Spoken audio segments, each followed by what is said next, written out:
Kodema ukola nse. Soko jawulya kayimba kano Shalom. Litako kayimba nga Shalom wali omanyi. Nina bintu damali byesagala nnyo kwefula mu kugono emugezi wange. Ajje. Soko jawulira kayimba kana. Katandikidde.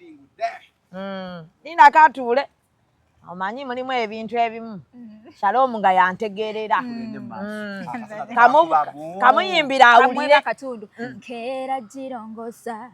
Kera jiyoyota sabuni nekisimula nenjisimula n'olweggulo ntyo ennyumba mwoyingiza magere yange sisuza bikere bweno jerikire unano onzija mu muddo lugito lukutula pata kwata mpola oyingiza empewo pola lugule mpola amanyi tegalya pola Tulemere nnyo nkeera girongosa. Ne wano oluggi. Olugjawo toyingiza nnyo maanyi. Wakulu nnyo.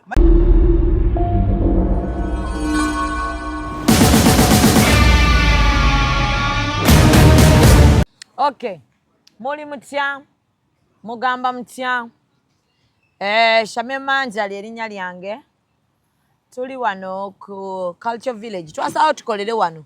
Tugezeeko okuyamba bamama b'eggwanga abali wano abatunda ebintu byabwe. Ensi byetamanyi.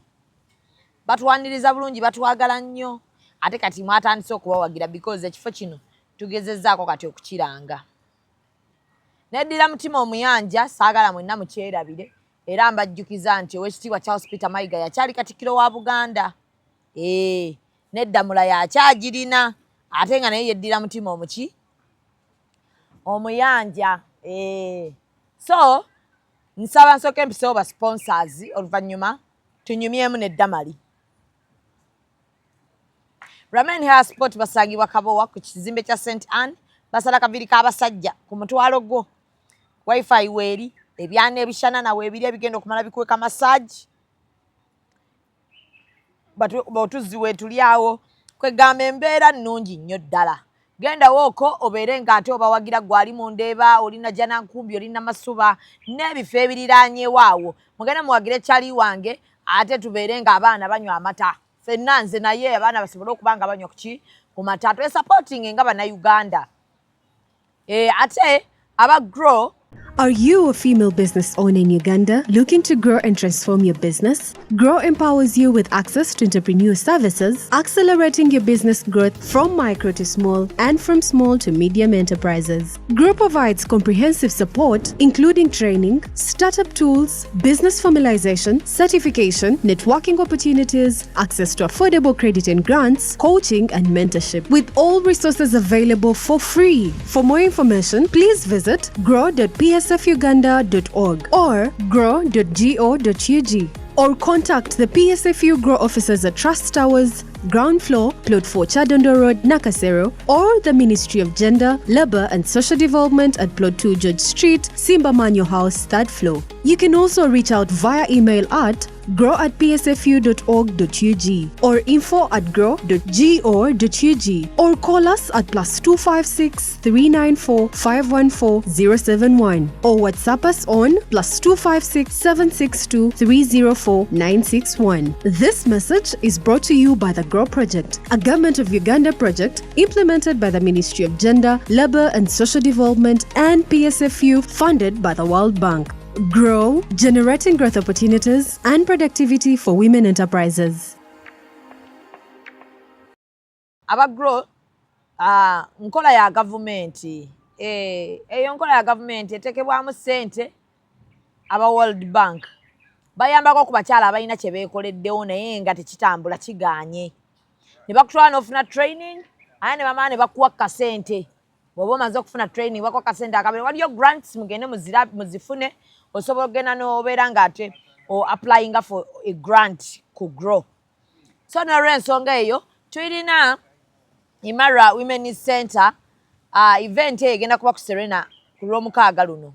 Kuliko Juliana, kuliko ne Rema. Bagenda kuba nga basonda ssente ez'okuzimba center y'abakyala.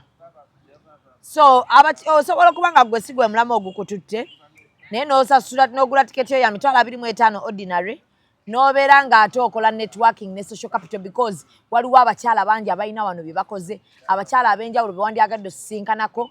It is more of networking. Genda wo gula tiketi yo ya 25 otuuke wali otuule naye ogendawo ng'oyambaddeko bulungi ng'omuntu agenze ku ddina.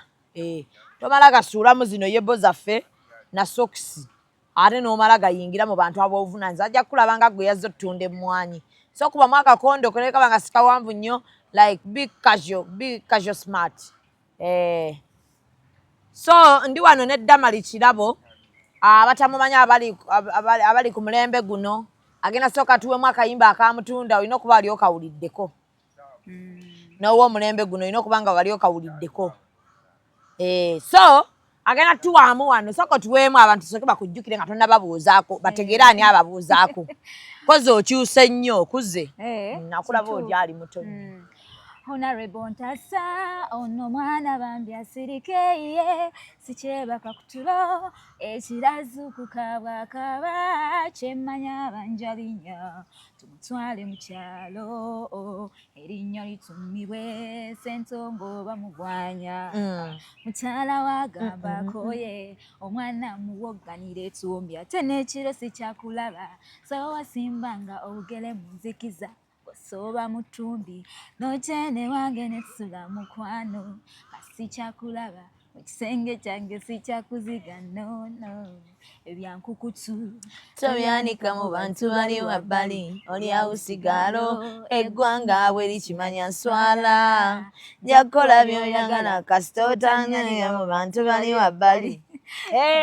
Olina okuba waliyo kawuliddeko Shalom akayimba omwana ava tuwa akapera nti akakuddiremu. Tokoowa Damali tokoowa bano be bawagizi bo katukuwa ka chorus kanyimbe wagulu byankukutu tobyanika mu bantu bali wabbali oli awusigalo eggwanga bwe likimanya nsala jakowa byoyagala kasita otanyanika mu bantu bali wabbali. Omutegedde omwana akuwa enamba ye yakuwa enamba ye.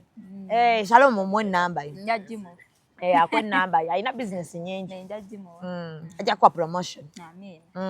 So oli otya Damali obulidde wa? Jendiyo ndi mu katemba kati akayimba afulumyako kokka akalala nkwema kabe bansangira mpira nzunga na muliro njokedde Oluganda banancheza bitimba ku kino kyendiko sekono mwana anzibye n'amatu sekigala mulenzi wange akutte omugamba kataba wabuzi mulindeko semuleta bigambo naziba amatu bambike kategedde. Nkategedde wakomaawo ku nnyimba bbiri. Waliyo akalala bakayita golo teka trendinga kaali kiki ekyakagala golo enywedde funye namba mwenda kimala golo enywedde atasamba kyenda kubupya.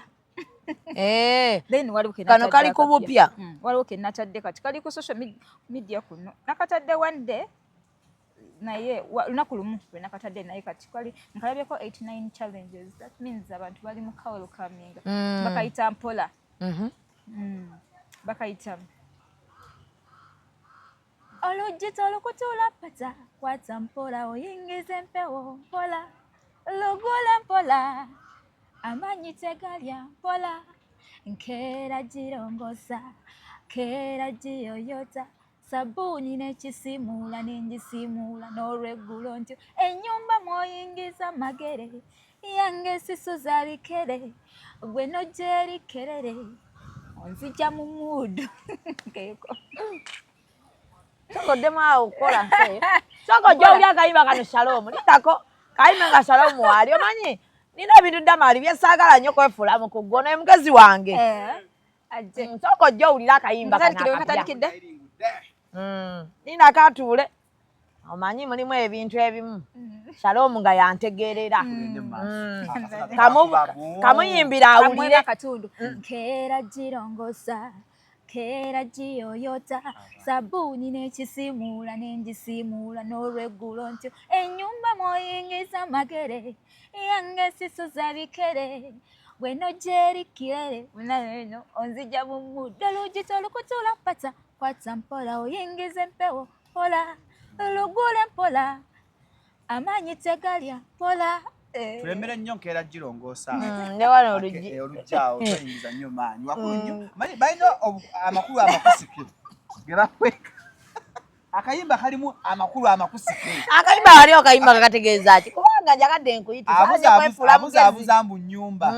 Kuba ndabye kaali kuki? Kati olaba? Nze nakyawako omuntu like butako.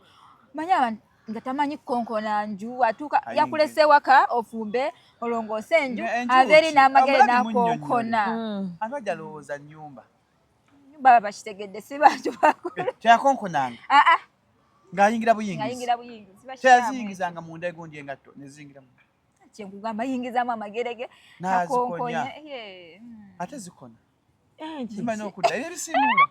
Siripa ezo nga ziddayo. Iye. Omula byazitegedde. Nanti kati mulimu abantu nga tebasobola kwogera naddala bakyala abo. Amagamba bali kambogerere. Abasajja bakonkone. Ko ggwe k'oyimba oluyimba. Sajja basikyuseemu. Sajja bacaafu. Bakonkone. Ayingira buyingizi. Sajja bacaafu. Omala okusima omusajja n'amala gayingira ennyumba. Ayingira buyingizi. Kati wafunako omusajja nga mucaafu. Ng'ayingira bana. Ayingiza engatto mu nju. Ayingiza engatto mu nju nenga mubuwaali. Yalwangayo mu nnyumba banga abayo. Sibanga nze ennyumba gye ndiko sijja. Yalwangayo mu nnyumba. Oba bagira bwati nga. Kayina ku YouTube. Ojja kawuliza konna. Akayimba bayita Damaliani. Damali Kirabo. Damali Kirabo ku YouTube. Kayimba konkagadde. Wala tajja baya kayingira bwati ennyumba bwati. Mwesima tekeme namba.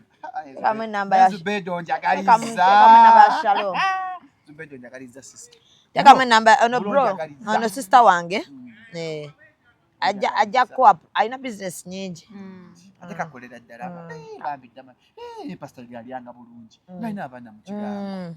Ng'alina abaana mu kigambo. Abalina mwali bangi. Namba yagyetaaga. Damali Kisaki. Damali Kirabo. Damali Kirabo. Beautiful Damali. Tekako beautiful. Beautiful Damali Kirabo. Beautiful Damali. Damali Kirabo. Nanti tebakyantegeera. Bajja kutekono bagenda kutegeera. Ate kofunye ono. Komwadde namba yo. Atuna nakayimba kafa akapya ku YouTube. Nalanga abayimbi abalala. Mpola ono waffe. Kanya wenzira. Dayo webaawo kyesitegedde. Ngenda kuyita. Asajja bayiga okukonkona. Nnyo. Nakubye eggwanga mujje. Wakooye. Eno eggwanga mujje. Ani yakuwandiikidde oluyimba? Bamuyita Meme Cyclone. Meme Cyclone. Meme Cyclone. Nde wayagadde okuyimba. Damali owezezza emyaka emeka? Ngenda mu 3. Ng'okuze. 28 kati mba sigenda mu 3. Awe bankuze emyaka gyejo. Okuze nno. We wayimbira byankukutu walina emyaka emeka? Ali kibubu nnyo nali 17. Ani yakuleeta? Kati oyimbe. Mami wange yali asabira kawaale wa mzeeyo nze nga nkyasoma eyo. Kati bwe yawulira ate nga nyimba era gye nasomera eyo yonna bamanyi nti nali muyimbi naye bino ebyakwaya nti. Nakati bwe baalanga bannange tukola baziyita auditions kuyimba ye. Mami naga naye omanja tugende obayimbire mu kkonoza nga ayagala kunsanyusa. Bakuwulire. Bampulire. Bwe nayimba ne nkwata akazina ne leera nakweha ontwale ona sinatine leola teko kati musumba iganaga kana katonyo bannange nedda ko magi naga kana mukaleke kabeerewo. So ne banzikiriza mu group naye nga siri like nga part timing because I was still young. Awo nga sibitegeera. So kati nyumya emboozi yonna. Nyumya tugende wano tunyumya emboozi. Wano tunyumya. Wempulira olimbye nenga totulimba. Kati nenyingira ekibiina. Ekibiina kyenyingidde industry sigimanyi. Nemanye ebyange era nga ndimu essomero. Ndimu obuto bwali bungi nabwo.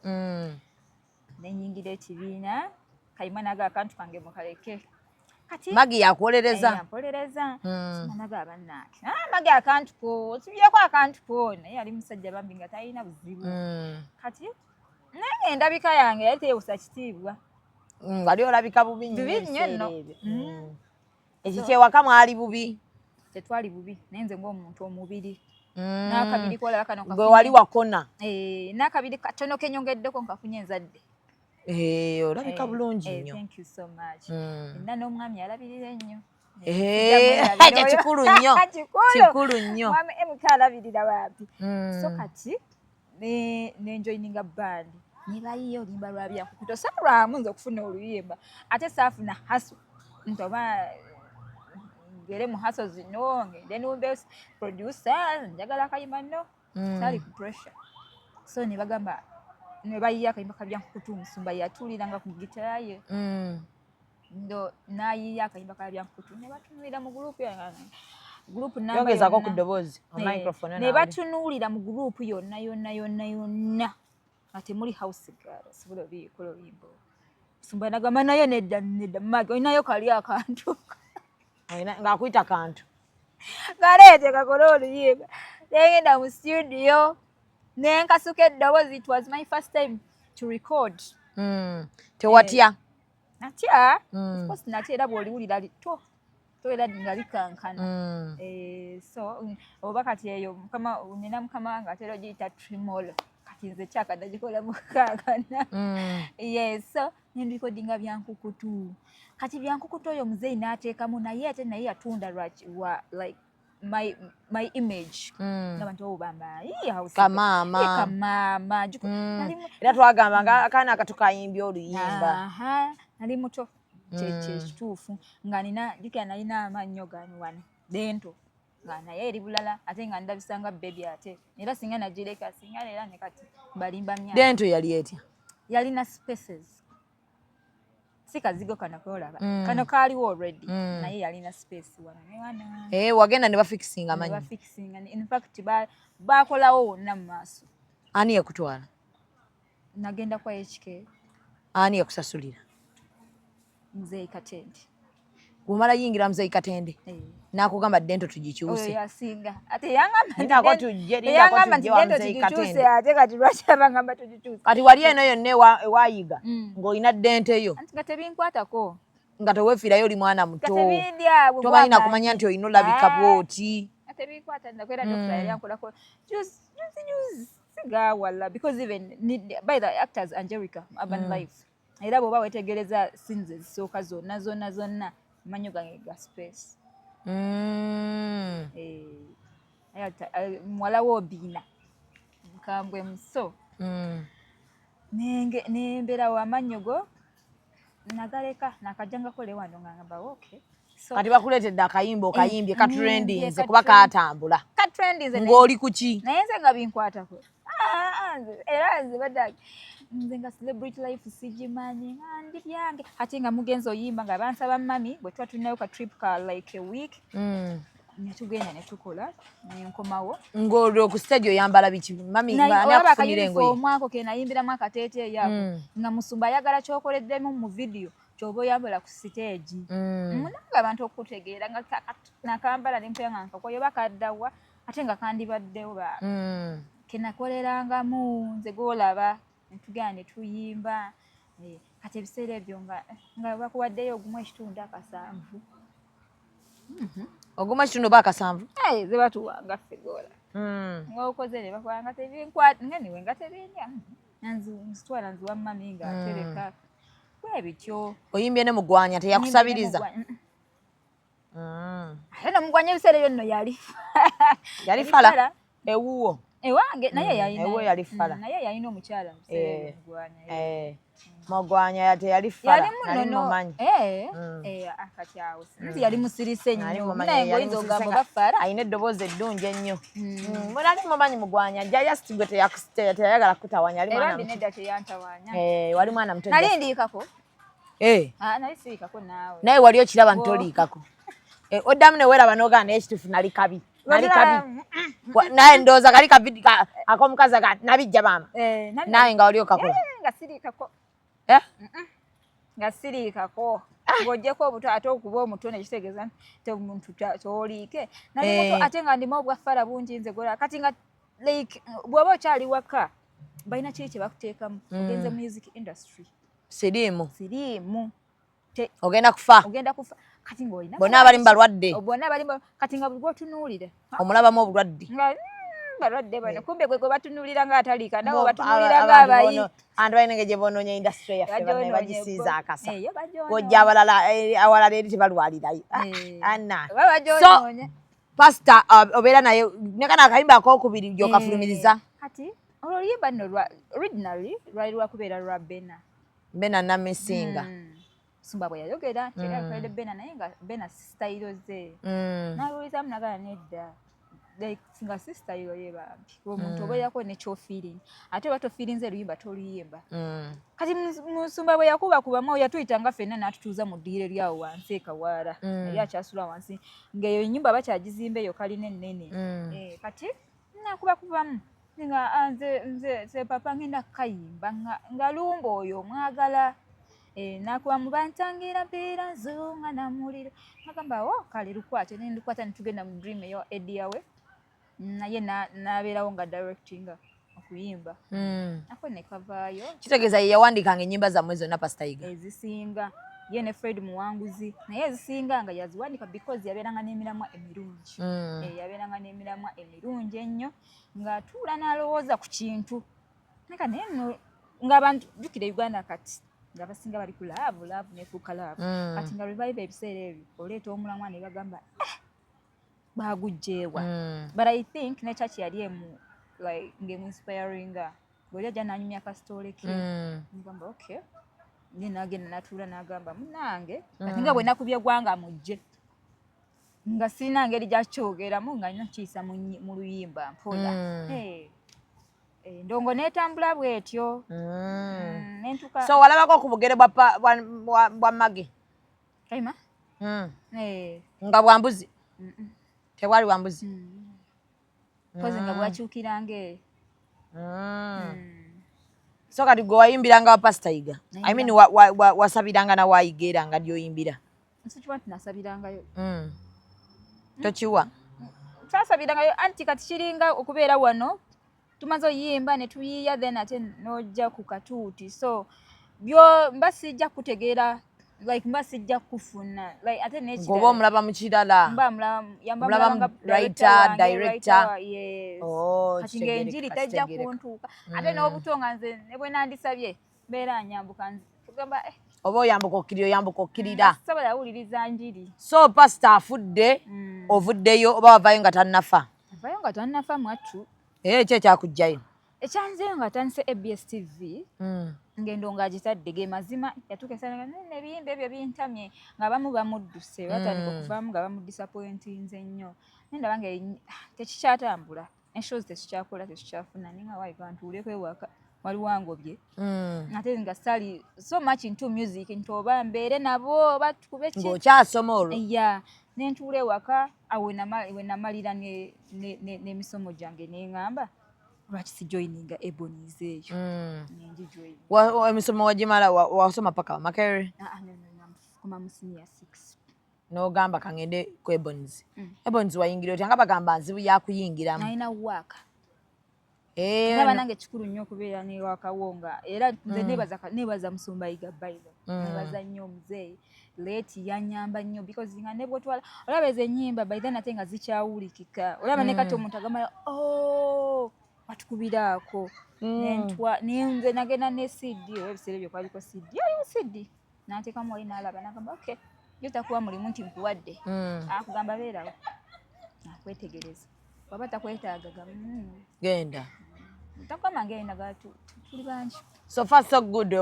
mu Ebonies gy'oli sitoma sirina buzibu temweroga tekati nze n'amanya aroga motobiwulira kyokka towulira bawala nga beewalana omubanga mu Ebonies mwewala n'abawala buli omu ayagala kuba mweru okuroga sijja kigenda nnyo naye okuwalana bibaamu ne revival gye nali nabo bali beewalana omuntu omanyi mu nsi ya Katonda muno naddala abakyala omuntu ndowooza bwakusingako kikunyiiza omuntu tayagala amusinga abakazi tunyiiga mangu nga busungu bwaffe bwa mangu so ebyo bibaamu that's normal so far Ebonies kati weewaka oba kubuukinga ku shows bakukkiriza ogenda oyimba ku shows ez'enjawulo tebalina buzibu papa talina buzibu naye nina management eri ewaka acting bichi, but I have my husband is the one pushing.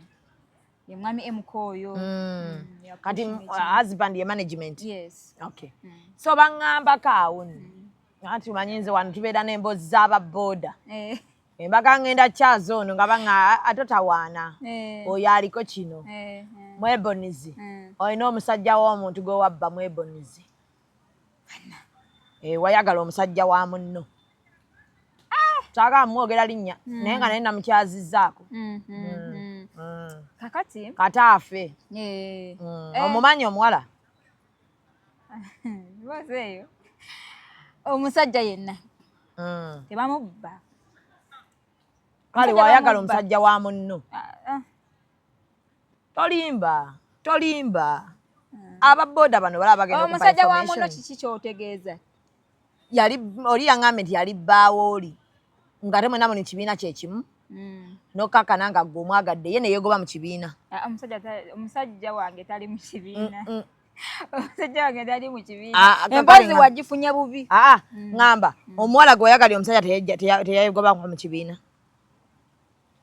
Sinna gwe nayagalira omusajja bana omuntu okwagalira omusajja aba mufumbo nga wampe. Mwenna yali tabawasizza naye wasanga oli yeeyagala n'oli. Damali kkiriza obagamba. Ng'omusajja ali mu kibiina, omusajja wange tali mu kibiina. Kale kati kale gwe oba okiryalinga eya yali mu kibiina naye ng'omusajja gwe wayagala yalina gwayagala mu kibiina kye tali mu kibiina n'ekirala ng'omusajja gwe njagala ayinza kuba nga yalina nenze namusanga nga tamulina naye nga gwe yali ayina yali mu kibiina kye kimu. Tasobola kwogera kubanga kati naye simumanyi. Tereza kamera saagala bulimba buli wano saagala bulimba Damali. Amazima gali kufuula wa ddembe. Omusajja wagenda nze simanyi ebyo naye omusajja wagenda okumufuna ng'ayina omuwala gw'ayina mu kibiina kye kimu. Si kyekyo? Bba wange baawo kati gw'oyina yalina omukazi y'omu mu kibiina mwe muli. Nabimanya later. Saagala ebyo ababoda bano boolaba tebannimba. Ababoda baŋŋamba kati kankubuulireyo kibu gwe omuwala yegobera ddala.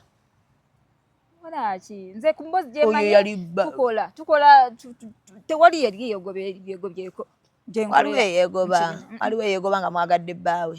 Mboozi kirabika kati eri ku muntu mulala teri ku kirabo. Eri ku kirabo. Mulimu n'abalala bangi abeegobyegobye awo era nga nabo babbaabwe ate abavubuka babakyaye. Kati tebaba babbaabwe. Ba-boyfriend.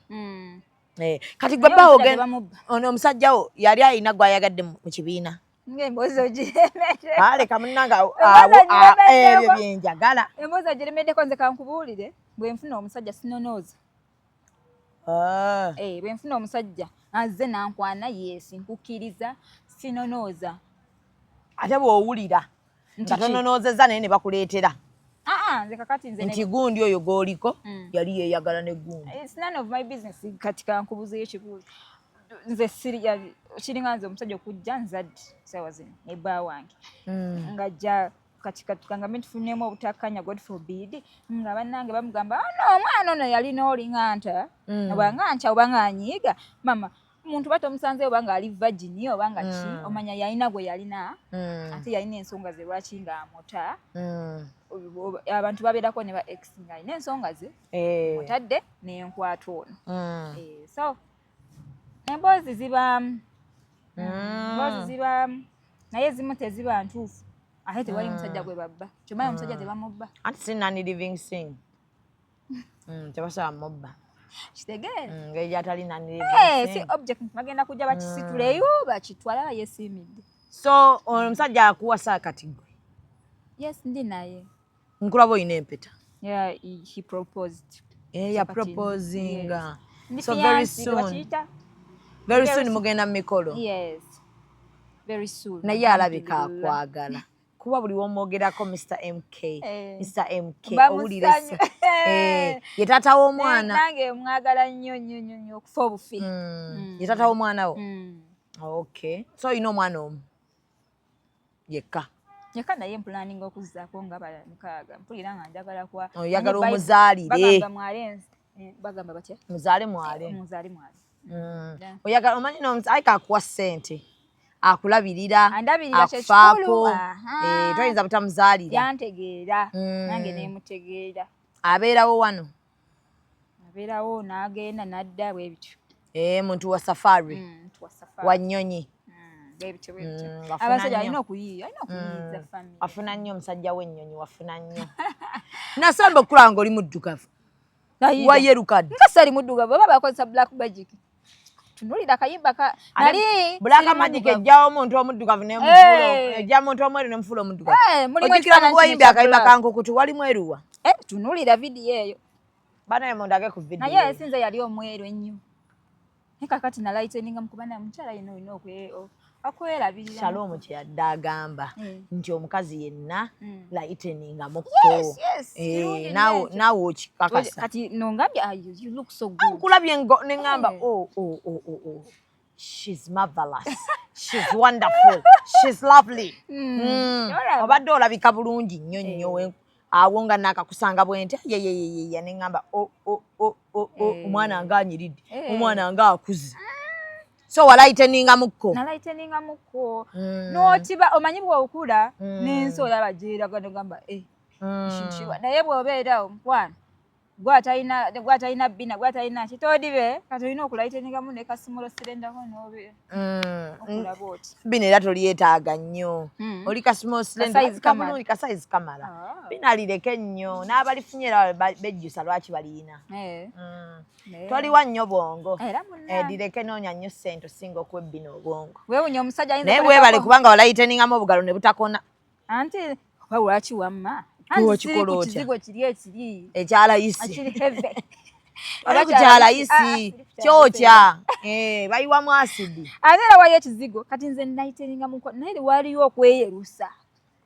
gwe olwedde wali mweru bintu bibiri byanjawulo olwedde nali mweru kati nengatamu akazigo katini nnyo just akalayiteninga ate sikatabula nti kinshona no nesika akazigo kangako nentako ekizigo naye maama ne taata bonna baganda ndaba olimu oka olunya lwanda nze maama munyankole nkulaba kitange motooro tosaana kuba nnyo muddugavu olina okuba nga mma wali mweru so far so good tukyagendera ddala mu maaso subscribinga mulayikinga ate era mukomentinge nina ekintu kye nnina mu bulamu bwange saamu tikumumanyiira nnyo n'asukka walina okukoma kyakubiri abantu abagenda mugamba bannange Shami avuma abantu njagala omuntu ajjeyo omuntu omu bwati gwaga nti Shami yavuma gundi ekyo nakyo tukijjewo nze njogera amazima gange nga bwe galina okubeera ddamali ekitegedde nenzira neŋŋamba gundi wakoze kino nekino nekino naye si kirungi kati olwokuba Uganda tebaagala mazima bakusibako Shami avuma abantu naye era nakyo it is okay ate bw'obageya ne banyiiga kikyamu ddamali wano tulinamu akanyomero ka depression wali ogenzeeko mu depression nagigendamu naye nga sigimanyi nga tomanyi kyolimu ebyo nga kati social media ate kati tiktok zajja buli kimu kyajja luli nga olina ne YouTube naye ng'ogamba batolina na budde bukozesa YouTube naye kati ate depression naye yabeera nga bazungu olaba firimu n'ogamba ali depressed bwebityo naye kakati ate kyaze Uganda tiktok ate abaana besse because of depression kati nenzizaayo akatambi emabega negamba ekitegeeza nange nali mu depression ebiseera ebyo because there is a time revival yaviirawo nga sinaba joining Ibons before evuddewo omusajja agenze ku EBS afe abamu tulabika bulala you cannot stand mu maaso ga camera nti oba ku TV buli kimu yabadde akibakolera tomanyi TV presenter n'omu tomanyi radio presenter buli kimu ennyimba ebazitwalangayo buli kimu yat spoon feeding era nze sijja kugamba industry ngifunyemu obuzibu bwe comes to nti abantu bancunyizza because mbu nali nzijja nze nayita kakeeka bwenti n'otuukayo ate ne lwandabika yange because byakukuta bampita lwandabika yange kulabika bubi so kulabika obubi kwakukolera erinnya osaga abalala gye babeera nga bakabagandabika bubi gokulabika obubi kwakukolera erinnya ate bambi abantu ne banjagalirayo so bwe navaayo oli waka omanyidde okukola akasenteko nensooka nenkola manyi bapromota bano bakiyita batya kunyunyunta nebanyunyu like ne babeera nga bakutimba ne batutimba ne tukola jjukira nga olimba lugwako bwe lwaggwako nga ne bwekubira promoter ki teri akutimba ate yakutimba ate ng'otandise ofunayo obutonotono awo nga si nti ewaka am lacking anything but ng'omanyidde kiri omanyidde ogenda n'okolaakolayo ne bakubira ku nduulu kati wali kintu kiruma nze nalinnyako ena kivuba eyo nduulu neekola bweki tobalaba nze when it comes to fame or what sibipapira because nabiraba wabiraba buli kimu wakiraba though I was young naye nabiraba ate nali down to earth sali down to earth because singa oba anyway bwentyo njagala life yange eri simple kuva buto so notuuka wantu neotandikira eri omanya abayimbi tulina omuze tutandikira eri sauti yake imenibamba che oba togenze mu stress ezo tewali promoter lwi bali bakutijjisa dama tunayo kashowa notukuwayo zino ng'ogenda naye nga kati gwabanoonya gwolina obbeegayirira ne muntimbe tegeeza n'essente ze bakuwa be bazisalawo waliwo ne promoter omu yatutimba oba zaalina kuba nnya nze ne mugwanya sirimwerabira n'agamba naye sho zino zinsada abaana bano kati nga papa bamutya omugenzi baana bano babaze n'ebisiraani bano wabuze igwe ne mugwanya mbomaze n'ebisiraani nga balowooza balwala kuba tubudde eri mu kyaki jjukira buli omu omusumba abasumba kati abetulina baboogerako bingi kati ne balowooza baffe ababasala naye entimba yo manya osobola okutimba abayimbi nga bo tebajja kuleeta baana kati ffe nga olina otuspicinga buspicinga naye bwontimba n'otimba abayimbi bonna abamu abaagwa ate n'otimba naffe nga tusebengerera balwaki ogenda funa abantu era nga bebafunyemu owulira nga ffe bakubira enduulu so olimba ne zigenda nga zikola ki nga zikka ensooka ekisana ne zikira nga tewali akuyita nimbeera omwo mu nju nimbeera nga gwoziwulira ennyimba zo I was still home nga n'abali bakweyogerezako nga bakweyogerezaako balaba ogudde abantu gwe babi nga tokyalina bano bawooloole nga tolina babi bakwagala olina wooli ekyo nkubuulira nga sikyabalina naye ekirungi ekyanyamba I was home wali teweepampalika nti ogende okufuna apartment I was home kati nga mbeera awo sikozeewo sibye weebase ebikyo nembeera stress naye family yange nembeererawo kati ye depression gye nalimu nze nali depressed entuka ekitanga newaka ne wantama nga mpya njagala vaawo ntambule oba nkole ntya naye why nagenda mu depression because wali tokyakola sikyakola ng'olaba ogudde ddala mazima ng'omukubira essimu nga andinaamuko anzire mukubire nga tebakyakuwa mulimu n'omu so kati ennyimba ano zigudde biki wano wonna ogenda oyingira music ono nga watandika dde ebyabavubuka ng'okyali mbeerera vaka ya senior 6 awo wali okyali mbeerera vaka ya senior 6 awo wekyagwira muzeyi wange yali strict nnyo kati first boyfriend ate n'ekirala nze ekyanyamba era nze bannange kyaganze nsaizi yange yanyamba bugamba ng'obutaliika bwange bwanyamba nnyo ate mwattu nganyamba nnyo obutaliika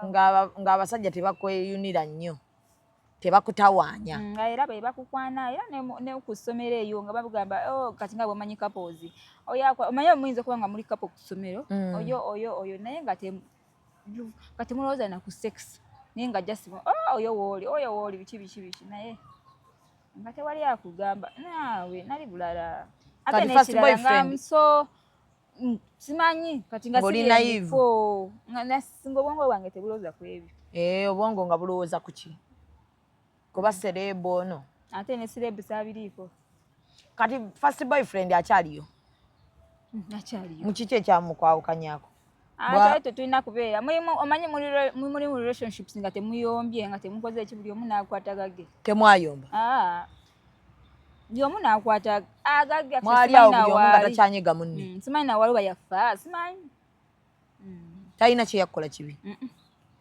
naye kyeyankola tewali kati bwe mwekyawa n'ofuna ono gw'olina n'ofunawo awo abalala sijja kulimba ate si kirungi era kulimba si bangi si lukalala anida si lukalala nze manyi okufuna omuntu wange n'otuula nentuula kubanga omuntu ayinza ogahayo naye nedda manyi okufuna omuntu wange pozi ki naye nze nyumirwa nnyo okusetolinga n'omuntu nyumirwa nnyo okusetolinga n'omuntu ate nze obufumbo bwange mukwano mpozi ng'onekuuliddemu emulago Bwentuula ndi mukazi mufumbi. Teri kunoba timu n'okunoba. Timu n'okunoba. So buli mwana wa Ebony akola ekivvulu gwe nga sinalaba night yo. Manyi kimanyi n'okola ekivvulu nga tojja kwegayirira abantu nga bajja kujja ng'oyina balina ensonga lwaki bajja. Bw'olaba identity yange nga ne kubanga bo abazikola osanga babamanyi segeera nti agenda wantu ng'alina identity ye bamuwe. Kati nange njagala ogenda kukola show because nze omuntu sijja kugamba nti ngende kati ngambe bayite nti tugenda mu Katemba, because actually when it comes to them kubo Katemba Banakatemba ajja kuyita abantu mulinayo drama biki bajje naye kati nze omuntu ajja kumbuza olina kapya ki obanga akakuwa omuntu jangu ondabe nze sikyagala jovana nze sobola because papa yatuwa theatre baba wa buli ayagala yatuwa offer ya theatre tulina offer ya ffe nga ffe naye kati sigenda kuteekayo kivulu kinansala ate oluusi ntambule mu bantu biki I wanted naye nensooka nenkolawo band eyo. Nina band by the way bagita Power Jam. Oyina band eyo backline namba byonna n'emizindalo ebiri bibyo byonna go wabyegulira omwami yagula n'ateeka ya supporting music wange kyemwagalako supporting talent. Omwami yagula backline nga ya bay n'agula n'ebirala mizindalo byonna tayagala mbo naawe nate ntuke kati ogikubira wa band saawa zino badde nkyakola ku kolokolo sinafuna omanyi emirimu si myangu gya kufuna gino lwaki tofuna abantu abakuyambako koyina ebyuma nofuna abantu abakuyambako abakunonyeza emirimu n'obafuna then noyita n'abaana abalala bosobola okuba nga muyimba abaana bo webali bandi weeri era ne rehearsals zange zimu naziteeka ku YouTube ku TikTok bajja netukubakubamu ne turehearsing era ffe tuli ready okubira wakaawo papa eri owa dadi wange ebbunga like ngekonge because wo waliwo space ewaka wennyini waliwo space ase waka nti togenda kukubira wano oli omuzigo ayombe waka compound mutuka guma so bakuzaala konge awo konge naye tuli be 40 esagala ne wanike ne taata ne mama babeera konge buziga bunga bagenda yodda bagendayo dda so kati ekyalo kyo wano mu kibuga Kampala oba oko Uganda bunga bwe mba ngambe nti kati bannange tugende bamukadde nga ngenda awe konge ne luli bano okufunira mama yali konge yavanga so nina ebyuma kola kuba mikolo bili kati sikola ku nyimbe esaba mizimu kungoberera nkola naye nkola buli mikolo gyonna bu birthday kisinziira tulina nezi off package oyagala keyboard yo katuma oyagala package yo mulere tumulina oyagala nti kati muyimbi ajeno wa keyboard no wa guitar byonna tubikola tulina packages zonna so tonafunayo ku basajja bagabira mamotoka owange already yamaze do chikola musajja kwada motoka ne bwoja nondeerawo mmotoka toba biki lwaki mba nkyawa bbawa sigaye nti mukyawe mbadde nkubuuza tonafunayo musajja yakuwayo ku mmotoka noga ngekyo bamanya mwami MK byonna yabikola mmotoka yagikuwadde yakuwadde motoka ongambye wama nti oli mukajjaamu weevuga badde mukajjaamu waliwo abadde anvuga alina driver watera okunvuga fonnaawo kubanga emmotoka yakatuuka bali mu kugisitulamuko kati tayagala ogikulobole eri wansi kati olaba motoka nga togijje wani zibaako wansi muko kisinziira tise motoka ki naye sigenda kwera gomanyi sinyumirwa nnyo bintu byakwesoma toli mu kwesoma yasi otubulyako engeri gye tubadde tuludde okukulaba so kati wakomeddewo ddala music ogenda kuba ota music ku music kati uno wamaze odduta ogenda tuwayo olulala kati njagala mpola gundi golo oyo namutra sometime back naye sibye naliko amuddemu omupromoting ngenda kumuddamu naye lweko nti bba wange ate yakyagala nnyo okusinga nsi muwa amaanyi naawe nnyo era kyendiko natadde mpola nkugambye nalutadde like nalutadde one day ago I think naye lugenda mu 90 challenges ku TikTok manyi TikTok naye toswaza omusajja ngoma zokwatayo wano eno ne weekola ebyekisirusiru sobola sajja aba akutaddemu ssente ze zibali winge ekikulu nnyo ekyo era naye musuubiza nti sijja mumuswaza so katunyukeko olwaleero tubeere ng'ate ne Damali tumwerekereza mu YouTube channel yeriki Damali Kirabo nafuna empya enkadde bazitwala zonna ani yazitwala in fact tebazitwala nga ffe nga bwe nakugambye spoon feeding nanyini wazaddayo eri naye ndowooza era tewali azirunninga naye kati password ogijjeho kati noggulawo ezizo eyange eri emu in fact ekula eri mu kukula kati kuliko ennyimba meka kuliko ennyimba I think 2 anti nteekako empya saateekako nkadde engeri ezitali zizo zange naye bakulekera rights eziyimba okay so Damali yoyo mugendeyo muwulize akayimba akapya yakatadde kayimba gye kali yaŋŋambye mukaagadde nnyo so far so good kati awo katugende naffe ate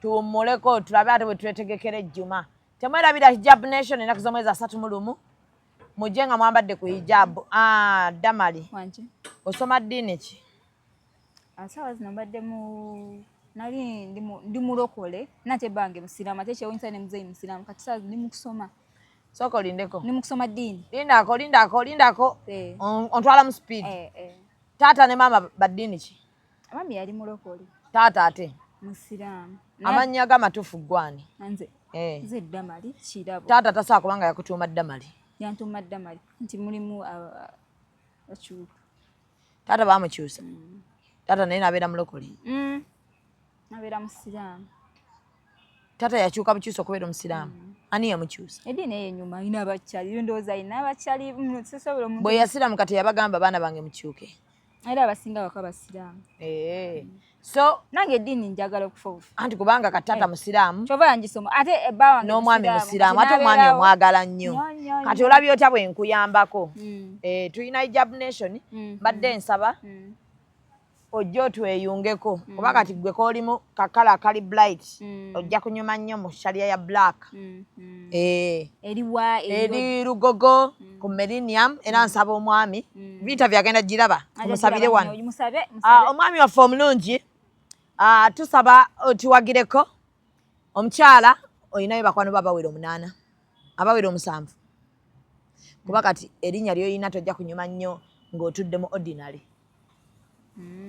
agule emmeeza oba akugulire ekifo ku mmeeza ekifo ku mmeeza kya mitwalo 38 emmeeza ya miliyoni 3 okitegedde ojje wali ng'oyambadde sharia tunaffe tumuyambeko eno ate era okusomesa ku ddiini etukutwalenga mu ddalasa tusome ffenna tolaba ajja kugula ekifo ku mmeeza onojja wekka agulire n'omulala akubugiriza mpozi ekyo muselebu yenna abaako n'amubugiriza nina kikyali kyange omanyi nakikwano kyange nnyo akika kina kiteere kivayola ekyo kibubu nakitende vayola nakitende vayola mwasiga muli bamukwano oya wange nakitende vayola mukwano go kati yafuuka muganda wange mundeetereko ambuuzeeko mugambe era mugambye ngenda obambi kale ajja kujja mugambe ate mugabe saa nnyo mukubira ssimu ajje abuze naye naye kaali bize naye kaali bize nakitende ennaku zino alina we yali akomeddewo ali mu kufumba manye ennyimba zino sofulumya hiiti noweeraliikirya kyozzaako nozita nezigana so kati omwami ate nno njagala omuteekemu amaanyi agulire ekifo ku mmeeza ngenda kunoonya shali agigulire ddi nno agigulire ddi July ono nkolereyo drop tuli mu August 31 August Lugogo kyova mbadde njagala oyongereko ku mikwano kuba mwami waffe oyo asooka okugula emmeeza olaba kuba kati Damali onneetaaga nnyo kuba ate era nze ngenda okuba nga nkuliko nga nkuliko njagala okkalira eno mu ddiini kati nina okubeerako nnyo nkuyambeko oko ne ku bizinesi zo wano so omwami agule emmeeza otuleko n'abantu ekiba si ekyagulayo ebifo nga 2-3 kikulu nnyo ekyo mwambale sharia za black naye agigulire yo mangu hijabu agigulire mangu okole drop nga bukyali oli kawala keeru tukube ekifaananyi nga wenna otiba butibyoti wallahi mwijabu ng'onyumyeyo kana katono bwe kati nga shaliya njagala ddiini eyo wallahi ojagala nsaba Allah akkirize onnyikire amiina ojagala nnyo onsanyusizza akakaya nze ngenda okakuwa akakaya kamuyambeko omwami ndabe nti ate nkakola ki nkagulira naye ng'omwami mwebazeko ebaze n'abawagizi oba bulina olimba olupya tubasiibule tuleme bamatwala nnyo kubalemerako nnyo ye bannange thank you so much bafanzi bange beebaza nnyo naye naddala ngenda sooka kwebaza omwami wange mwami MK omanyi kive tontute nnyo tetugenze signinga agreement nti okuze 19 maama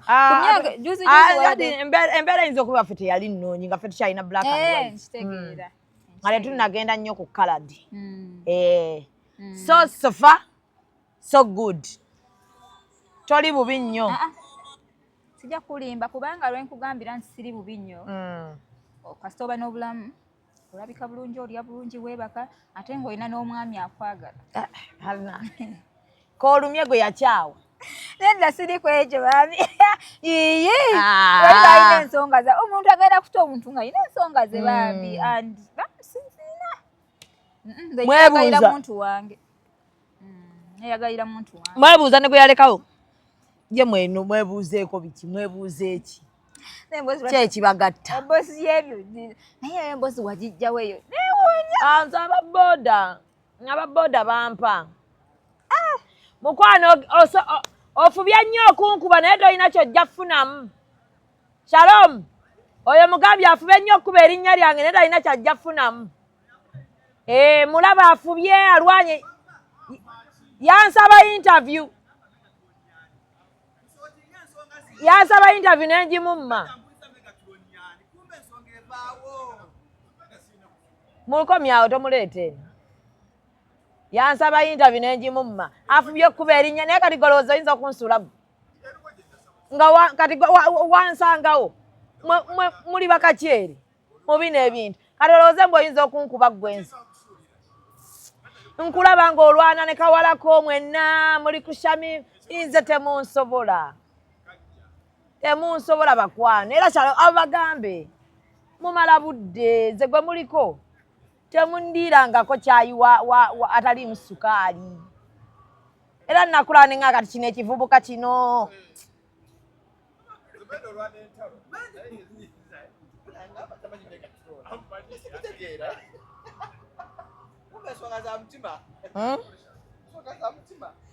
nsonga si za mutima bambi bafubye nnyo okunkuba buli we baatuulanga nga baagala nnyo okwogera ku linnya neŋŋamba buno nja buzira naye buno obubwa nja buzira ne mbuzira obubwa obubiri obwo so oyo naye nkimugambye kaakati tugende mu maaso so far so good kikoze ki twakijjaamu era tomutawaano bijjamu omanyi ensi eno yakuwemukira ddamali waliwo abantu noga buno obubwa siri buddamu naye lwendi busanga nja butamya dduniya kati akabwa akamu nkafunye akabwa akalala nja kukafuna buyina we butuula awo bwakatandika edduniya eno ne bugamba kantulumbu ne bukubeerako nga bunoonya obuddemu n'obuzira ne ŋŋamba enensi nsozi ezitasinkana nja kugwa kabwa akamu nkawa amagumba kagire kati nkasose owaaye nakola nenkuba embwa oli mutuufu nnyo eyo embwa emungi mazze kati akabwa akalala nkalinzi jakapaka boggole mpola ngwe yinza oliwo ebintu byesitakyayima nabyo ddamali omugenyi sole eyo bibaamu wano so far so good obulamu bwe buti olina obutambula abantu abamu bakumanyira sirika omuwemukire ng'ali mu bantu kati ekyo nkiwemukidde nate nze manyi osirika nze nsirika naye nkufure kati nga bwe mufunye wano katalina we yeekweka talina waddukira abuza okuyingira omu muti naye ennyindo ye ennene tajaamu noga omutwe ogumulinga ebokisi ensibire ku mmere kiva kuchecho na kivubuka kimmanyidde n'akawala ako bwe batambuza sitiiri bwa yona ayingira mu njala bummanyidde ebbanga ddene nga ndi bugwako mbuguddeko obadde mutuufu kate kife tunulidde mu fesi yake ekiringa akabalaza nga kiwulira kifa kigamba mukama katonda nzizeewa naye nga nkiga kati nkulina oddawa obadde mutuufu nnyo oli otya nze ndi bulungi salako banaye kati twafuuka babbako eka mwami MK nkwebaza nnyo ate nga nkwagala nnyo obale kusupportinga talent yange kibebi kyo yes anyiriza wallahi mashallah yanziza nnyo banange nina akayimba akayita mpola mugende ku TikTok channel yange bamutadde Malikirabu baluyita mpola omanyi language nsumbuwa oyogera lulimi language barrier oluganda lugera naye lunsu osinga kwogera lulimi ngata lunyankole na lutuolo ngazade batukula onayogera tu nyankole katiso olulimi ndu jonna olugati omulundi gumu toba lusimba mu luzungu naye oli nnyo muntu wa luzungu okay mpola tekayimba kale mugende mukawulirize mpola ate musupportinge twesupportinge tusupportinge ebyaffe tulabe nga ate naffe nga bannayuganda ebyaffe bitutumuka so tweyanza nnyo tweyanzeege mwebale kubeerako mwebale kulaba Ayo,